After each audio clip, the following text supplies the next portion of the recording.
बोलिए बांके बिहारी लाल की जय। श्री राधा रानी सरकार की जय। देखिए भक्तों, योग सिद्धि के 8 नियम होते हैं।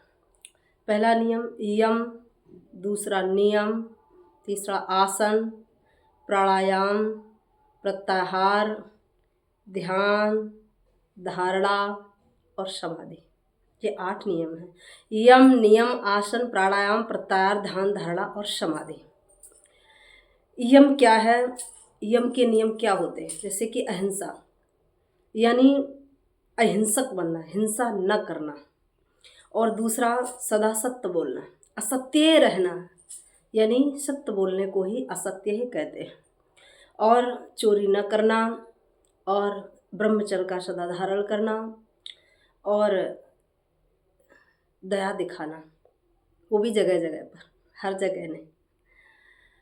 और उदारता जीवन में अवश्य ही होनी चाहिए, और निरपराधी को क्षमा कर देना। और धृति जीवन में अवश्य ही होनी चाहिए, परिमित आहार और शौच माने पवित्रता, ये अति आवश्यक है। ये नियम हर मनुष्य के जीवन में अवश्य ही होने चाहिए। इसके बाद में नियम क्या होना चाहिए जीवन का?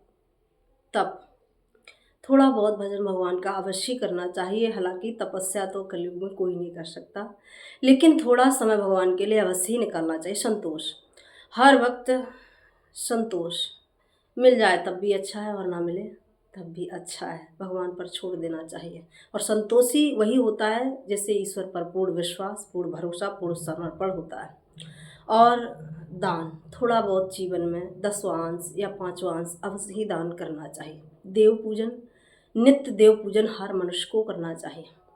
शास्त्रों का श्रवण करना ये अति आवश्यक है, क्योंकि शास्त्र श्रवण से ही हमें बुद्धि प्राप्त होती है, और जीवन में निर्मलता, शुद्धता, पवित्रता तभी आती है। जब तक हम शास्त्र सम्मत नहीं हैं तब तक जीवन में शुद्धता, निर्मलता, पवित्रता नहीं आ सकती। इसलिए शास्त्रों का अध्ययन करना, शास्त्र सुनना ये अति आवश्यक है। और लज्जा, ये तो बहुत ज़रूरी है जीवन में। और इसके बाद में जप, थोड़ा बहुत जाप, यानी माला का जाप करना, और माला ना हो तो बिना माला के ही जाप कर लेना चाहिए। इसके बाद में हवन करना, ये अति आवश्यक है। हर मनुष्य को चाहिए कि वो नित्य हवन करे। ये नियम है। नियम के बाद आता है आसन। आसन है एक प्रज्ञा आसन, एक स्वास्थ्य का आसन, एक वज्र आसन, एक भद्रा आसन, एक वीरासन। इन 5 आसनों में से कोई भी एक आसन जीत लेना चाहिए, ये भी अति आवश्यक है। प्राणायाम, यानी योगी को चाहिए कि वह 16 बार प्रणव का उच्चारण करते हुए इड़ा नाड़ी से बाहर की रेचक वायु को खींचकर सुषुम्ना में लीन कर ले। और इसके बाद में फिर 32 बार प्रणव का उच्चारण करते हुए पिंगला के द्वारा उसको छोड़ना चाहिए, और 64 बार प्रणव का उच्चारण करते हुए सुषुम्ना में उसको लीन करने चाहिए।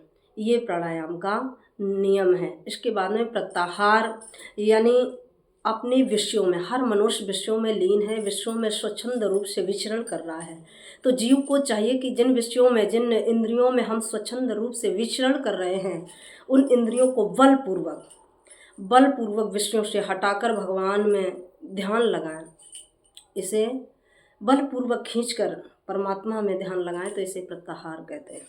और धारणा क्या है? अंगूठा, पैर की एड़ी और घुटना, जंघा, गोदा, लिंग, नाभि, हृदय, ग्रीवा, कंठ, भूमध्य, मस्तक, इन 12 स्थानों में प्राण वायु को रोक लेना, इसे धारणा कहते हैं। और ध्यान क्या है? चेतन आत्मा में मन को स्थिर करके, एकाग्र चित्त होकर, चैतन्य आत्मा को मन में स्थित होकर एकाग्र करके उस अभीष्ट देवता का चिंतन करना ही ध्यान है।